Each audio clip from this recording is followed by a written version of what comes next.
खुलुमबाय आं जनालि बर' गोजोन मोनाबिलिनि गाहाम हामलायनायखौ बयनिसिमबो जासिहरनाय थाबाय। नोंथांमोनखौ आंनि जनालि रादाबाव बयखौबो बरायनानै लाग्रोनाय जाबाय। दिनै 2023 मायथाइनि 9 सेप्तेम्बर नोंथांमोननि थाखाय आं गोदान खौरां लानानै फैबावलायबाय। अन्नानै भिडिअखौ जोबजासे नायलांदो। बर' समाजनि गेजेराव हिन्जाव खारनाय जाथाया खनले जाफ्लेबाय थानायखौ नुनो मोनसै। गथ' गथाय गारना फिसायखौ गारना आलाय सिलाय गोदाव सोराव खालामना गालांनाया बर' आइजोफोरनि आखुथाय बादिसो जालांनो हमबाय।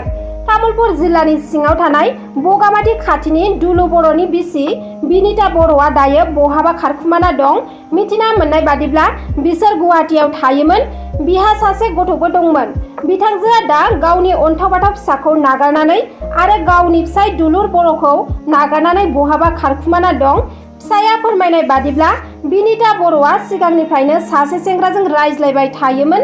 जेब्ला फिसाय दुलुआ बिसिखौ गुवाहाटिनि भारा न'आव हारसिं गालांना गथ'खौ गाव गामियाव थांनायाव लांफादोंमोन।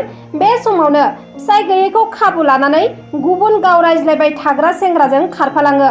फिसाया फोरमायथिबावनाय बादिब्ला बिनिता बर'आ गाव गोसो थोनाय सेंग्राखौ आलासि होनना फिसायखौ थगायना गावसिनि न'आव साननै दोनफैदोंमोन। साननैनि उनाव आलासि थांखांब्ला सानैनि गेजेराव नांज्लायनायबो जादोंमोन।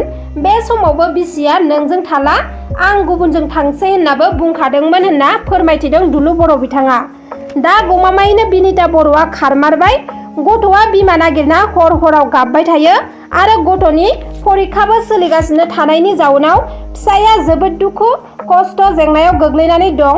दा बेनिखायनो सोरबाफोर बिनिता बर'खौ बहाबा नुसनबायोब्ला हमना हरनो थाखाय रायजो राजाफोरखौ खावलायहरदों आरो जाय सुबुङा बिथांनि हिन्जावखौ हमना हरनो हागोन बिथांनो 10,000 दान बान्थाबो होनाय जागोन होनना दुलु बर' बिथाङा ससियेल मिडियानि गेजेरजों बुंथियो।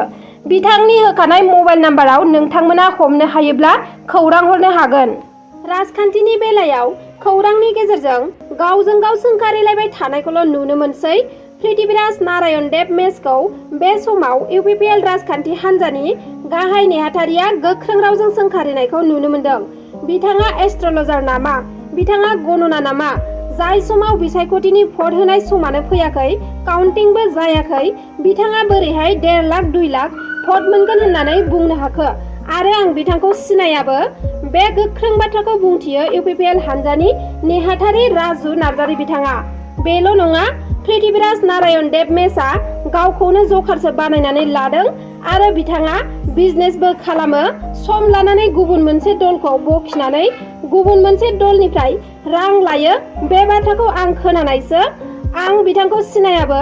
बिथांखौ टिभियावसो नुदों आरो बिथाङा इलेक्सन खाथि जाब्ला राजखान्थि हान्जानिफ्राय माबोरै रां दाबिनानै जानो हायो बेनिसो बिजनेस मावो होननानै आं खोनादों आरो बिथांजों सासेबो सापर्टार गैया। बिथांखौ मिडियायासो फोथांना दोनदों।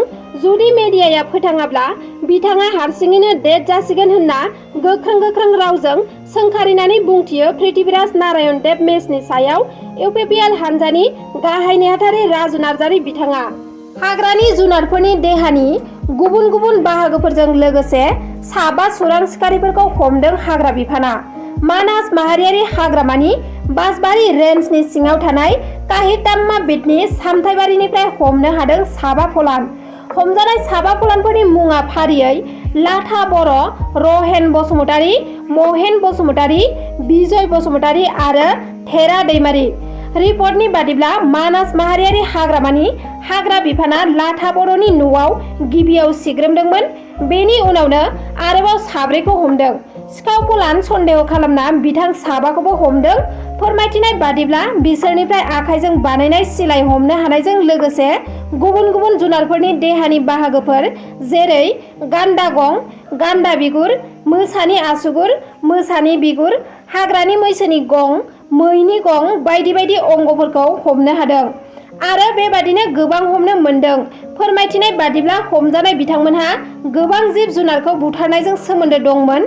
जेरैहाय गिदिर जुनार गान्दा, मैदेर बायदि जुनारफोरखौ बुथारदोंमोन। दायो बिथांमोननाव सोंनाय फिन्नाय लानाया सोलिगासिनो दं। नोंथांमोना आंनि भिडिअखौ नायजोबलांनायनि थाखाय रोजा रोजा साबायखर थाबाय। नोंथांमोना जुदि आंनि भिडिअखौ नायनानै मोजां मोनदोंब्ला अन्नानै लाइक, शेयार, साबस्क्राइब खालामनानै हो जाहाथे आं नोंथांमोननि थाखाय गोदान भिडिअनि आपडेट लाबोबाय थानो हायो। एसेनोसै, गोजोन्थों।